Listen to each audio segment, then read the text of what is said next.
नमस्कार। जैसा आप सबको विदित है,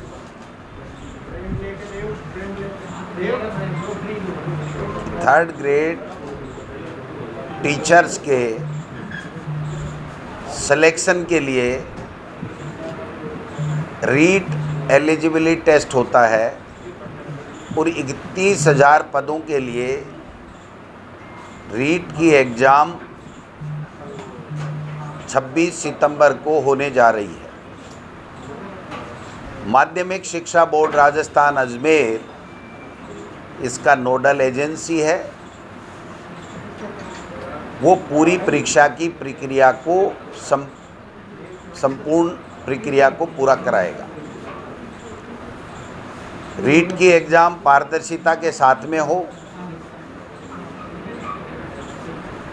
और सरकार उसके लिए जो भी यथासंभव प्रयास कर सकती है, जो उनको सुविधाएं चाहिए, जो मार्गदर्शन चाहिए, जो पुलिस का सहयोग चाहिए, तमाम चीज़ों के लिए उच्चाधिकार प्राप्त कमेटी जो मेरी अध्यक्षता में थी उसमें भी अनेकों निर्णय किए गए। कल माननीय मुख्यमंत्री जी ने इसके लिए एक बैठक बुलाई थी और तमाम प्रदेश के जो पुलिस महानिदेशक और राजस्थान माध्यमिक शिक्षा बोर्ड के चेयरमैन, मैं स्वयं, हम सब उसमें शामिल थे। कई ऐसे फैसले सरकार के द्वारा लिए गए हैं जो इस परीक्षा को अच्छे तरीके से पारदर्शिता के साथ में संपन्न कराने के लिए आवश्यक थे।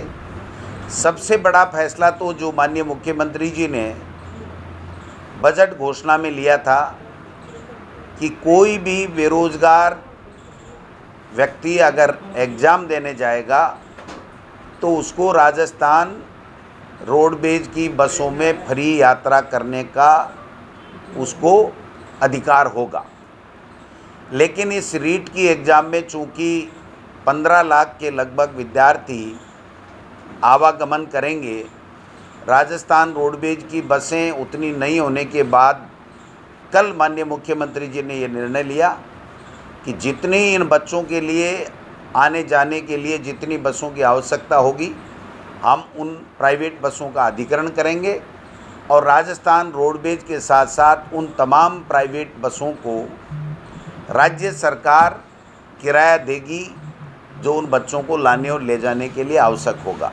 तो एक तो सबसे बड़ा इम्पोर्टेंट निर्णय हमारी सरकार का ये हुआ है कि उन तमाम बच्चों को फ्री में राजस्थान रोडवेज और अधिकृत की भी प्राइवेट बसों में आने और जाने का एग्ज़ाम के लिए अधिकार होगा। दूसरा, 4,000 से अधिक माध्यमिक शिक्षा बोर्ड के द्वारा सेंटर बनाए गए हैं। उनमें 10-11 ज़िलों में जहाँ से शिकायतें ज़्यादा मिलती रही हैं, वहाँ पर पूरे के पूरे ज़िले सीसीटीवी कैमरे की कैद में रहेंगे। जहाँ अति संवेदनशील कुछ चिन्हित किए गए हैं माध्यमिक शिक्षा बोर्ड की तरफ से, वहाँ पर भी वो कैमरे की जद में रहेंगे। तमाम सेंटर के ऊपर जो प्रश्न पत्र जहाँ से थाने से या ट्रेजरी से उठेगा उससे लेकर के और परीक्षा में जब तक प्रश्न पत्र खुलेगा और वितरित होगा तब तक की वीडियोग्राफी तमाम पूरे प्रदेश में सभी सेंटरों पे कराई जाएगी। एक निर्णय कल ये भी लिया गया कि कोई भी सरकारी अधिकारी कर्मचारी अगर किसी तरीके से नकल कराने में या पेपर आउट करने में या किसी भी तरह की अवांछित गतिविधियों में परीक्षा में रोड़ा डालने में अगर कोई शामिल होगा तो उसको बर्खास्त किया जाएगा। अगर कोई प्राइवेट स्कूल या उसका कार्मिक इसमें बाधा डालते हुए या पेपर आउट करने में या नकल कराने में शामिल पाया गया तो उसकी मान्यता हमेशा हमेशा के लिए वापस ले ली जाएगी। मैं समझता हूँ ये दोनों एक ऐसे निर्णय हैं जो राजस्थान में पूरे देश में पहली बार हुए हैं। पारदर्शिता पूर्वक ईमानदारी से एग्ज़ाम हो और जिन बच्चों ने मेहनत की है वो बच्चे इस एग्ज़ाम में बैठ कर के अपनी जो भी उनमें कैपेसिटी है, जो भी तैयारी की है, उसको वो पूरा कर सकें और अपना सिलेक्शन कराने के लिए जो भी उन्होंने प्रयास किए हैं वो पढ़ाई के, मेहनत के, वो उनके कामयाब हों, ये निर्णय किया गया है। अन्य जहाँ भी पुलिस की आवश्यकता होगी किसी भी तरीके से, उसकी भी पूरे इंतजामात किए गए हैं। मास्क के लिए भी ये फैसला किया गया है कि मास्क सेंटर के ऊपर, मेज़ के ऊपर उनको मिलेगा। जो मास्क खुद लेकर के जाएगा वो मास्क बाहर उतारना पड़ेगा, क्योंकि इस तरीके के मास्क होते हैं कि उसमें ब्लूटूथ या किसी तरह की कोई ऐसी चिप ले जाए और उससे उसको जो है वो नकल कर ले, तो उसको रोकने के लिए भी ये व्यवस्थाएं की गई हैं।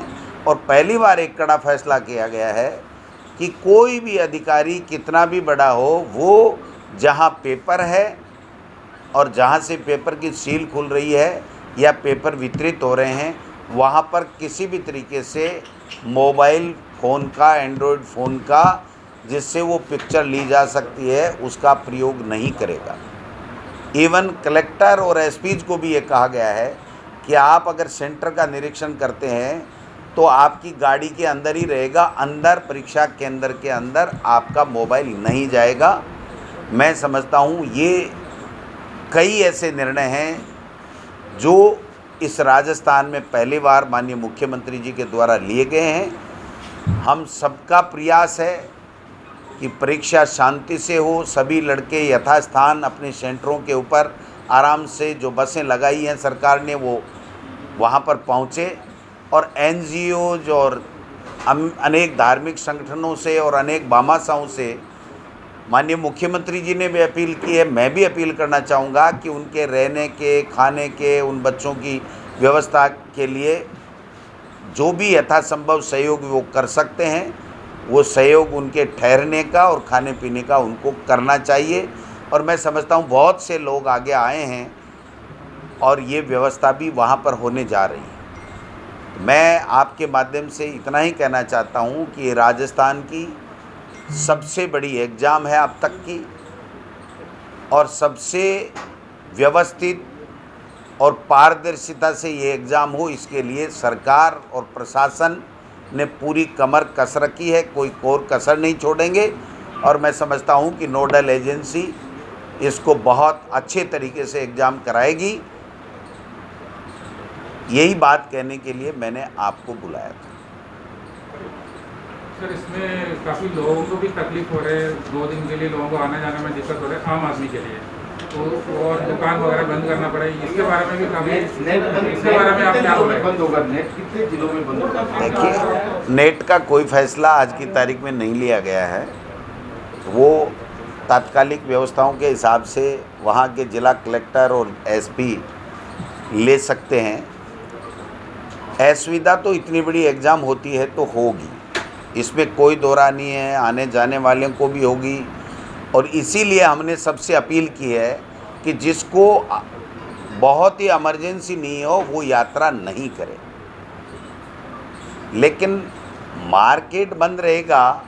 मैं समझता हूँ 26 सितंबर को क्या है, संडे है, तो वैसे भी संडे को मार्केट ऑफ होते हैं। फिर भी हमारा ये प्रयास रहेगा, सरकार का ये प्रयास रहेगा कि किसी भी व्यक्ति को आवागमन में या किसी को व्यवसायी को कोई तरह की असुविधा नहीं हो, क्योंकि वो तो सेंटर में, स्कूल में जाएंगे, जहाँ ठहरना होगा वहाँ ठहरेंगे, चाय पानी नाश्ता खाना जो भी करेंगे, उसके बाद में वो लोग बाग चले जाएंगे। हमने कहीं मार्केट बंद रहने की कोई बात हमारे द्वारा नहीं कही गई है, और कोई दूसरे संसाधन बंद हो जाएंगे ऐसा भी नहीं किया गया है। टोल के लिए भी ये कहा गया है कि उस बच्चे को वेट नहीं करना पड़े, तो रीट की एग्ज़ाम के लिए जो भी बसें जाएंगी वो टोल वाला नहीं रोकेगा, और टोल उसके लिए एक लाइन अलग से होगी, वो फ्री होगा, उसका जो भी होगा वो सरकार करेगी, लेकिन उनको वहाँ पर वेट नहीं करना पड़े, ये व्यवस्था भी हमारे द्वारा की गई। इन बसों के लिए टोल फ्री रहेगा, उसका जो भी व्यवस्था होगी या जो भी पेमेंट होगा वो सरकार करेगी। लेकिन उन बसों वालों को 1 मिनट भी वहाँ टोल पे नहीं रोका जाए, ये निर्देश भी दे दिए गए। मंत्री जी, निजी बसों के लिए निर्देश तो दे दिए गए, लेकिन अभी किसी तरह की गाइडलाइन उनके लिए जारी नहीं की गई है। देखिए, जो किराया उनका किलोमीटर के हिसाब से चुनाव में और में बनता है, उस हिसाब से हम लोग पेमेंट देंगे। और कल मुख्यमंत्री जी ने निर्देश दिए थे कि प्राइवेट वालों को भी परीक्षा के 10 दिन के अंदर अंदर इनको पेमेंट दे दिया जाए, उनको किसी तरह की कोई दिक्कत नहीं होगी। ये फाइनेंस वगैरह से सबसे बात होगी और मुख्यमंत्री जी ने पूरे निर्देश दे दिए कि उनको कतई सोचने की ज़रूरत नहीं है, जो पैसा उनको देना होगा वो तत्काल सरकार देगी। सर, ये 25 सर, ये एग्जाम की परीक्षा है या सरकार के लिए खुद के लिए भी एक बड़ी परीक्षा है? निश्चित रूप से देखिए, 31,000 पदों की और 15,000 से ज़्यादा बच्चे अगर जिस एग्ज़ाम में बैठ रहे हैं तो मैं समझता हूँ कि बहुत बड़ी एग्ज़ाम है। और हम सब के लिए ये खुशी की बात भी है कि इतने बच्चे एग्ज़ाम दे कर के 31,000 बच्चे नौकरी, सरकारी नौकरी लेंगे, तो हमारे सब के लिए खुशी की बात भी है। लेकिन किसी भी इतने बड़े काम करने के लिए आदमी को मेहनत ज़्यादा करनी पड़ती है। सरकार को पूरी तरीके से मुस्तैद आप और हम सब मिलकर के सकारात्मक सोच के साथ में व्यवस्थाएं बनाएंगे और इस एग्ज़ाम को सफल बनाएंगे। सर, ये एग्जाम 2 दिन में नहीं कर सकता था क्या? 2 दिन में नहीं कर, फेस में करना नहीं कर सकता था क्या? एक साथ करने के अब एक किसी भी नौकरी के लिए 2 पेपर कैसे हो सकते हैं? एसआई वाला में किया ना, एसआई वाला एग्जाम में नॉर्मलाइजेशन की मांग होती है उसके बाद में, नॉर्मलाइजेशन की मांग होती है उसके बाद। बिल्कुल बिल्कुल। तो कई तरह की दिक्कतें, आज तो जो चीज़ है वो उस पर बात कीजिए कि हमें एग्ज़ाम कैसे ठीक कराएं। ये आगे क्या व्यवस्था होगी, क्या प्रक्रिया होगी, क्या चेंजेज होगी, इसके बारे में आज हम कुछ भी नहीं कह सकते। सर, ये आप कह रहे हैं कि अब तक की सबसे बड़ी परीक्षा है, कोई दावा करेंगे कहीं गिनीज बुक में या कहीं ऐसे वर्ल्ड नहीं नहीं, दावा की नहीं कह रहे हैं। मेरा कहने का मतलब सबको सहयोग करना, सारी व्यवस्थाएं चुस्त दुरुस्त हों, अच्छे तरीके से वो गंतव्य स्थान पे पहुंच जाए, समय पे अपने सेंटर में प्रवेश कर ले, पारदर्शिता के साथ में वो एग्ज़ाम हो जाए, तो ये सारा सबका चैलेंज तो है ही। क्योंकि जब बड़ी परीक्षा है तो अब वो तो अलग बात है, रिकॉर्ड तो अब आप मीडिया वाले हैं, ढूंढ लीजिए कहाँ कितनी बड़ी हुई है। लेकिन इतने बच्चे एग्ज़ाम देवें और इतनी बड़ी नौकरी एक साथ मिलने की एग्ज़ाम हो तो निश्चित रूप से बड़ी एग्ज़ाम है। और हम सब के लिए चैलेंज है कि हम इसको बहुत अच्छे तरीके से करें। और माननीय मुख्यमंत्री जी ने स्वयं ने वीसी लेकर के और कल अधिकारियों को दिशा निर्देश दिए हैं, तो पूरी सरकार इसको सफल बनाने में जुटी है। लेकिन बोर्ड अध्यक्ष ये कह रहे हैं कि कई जो अभ्यर्थी हैं उन्होंने एक से ज़्यादा आवेदन किए, एक अभ्यर्थी ने 20-20, 22-22 आवेदन किए हैं, इस लिहाज से बात सेंसिटिव वो नोडल एजेंसी ही कुछ बता सकती है किसी भी बात के बारे में। मैं तो जो व्यवस्थाएं सरकार ने की हैं उसके बारे में, और कल माननीय मुख्यमंत्री जी ने जो मीटिंग ली थी उसमें जो दिशा निर्देश दिए थे वो आप तक बताने के लिए आपके बीच में आया हूँ। सर, एक बार कैमरा फोकस में कितने बच्चे इस परीक्षा में भाग ले रहे हैं, कितने सेंटर हैं, और सबसे बड़ी बात है राजस्थान के बाहर के कितने बच्चे परीक्षा दे रहे हैं? ये आपको प्रथम पारी में 12,67,539, द्वितीय पारी में 12,67,983, दोनों पारियों में 25,35,522 और परीक्षा आवेदक अभ्यर्थियों की कुल संख्या हो गई आपकी, कॉमन परीक्षार्थी हैं 9,13,503। तो परीक्षा में आपका सेंटर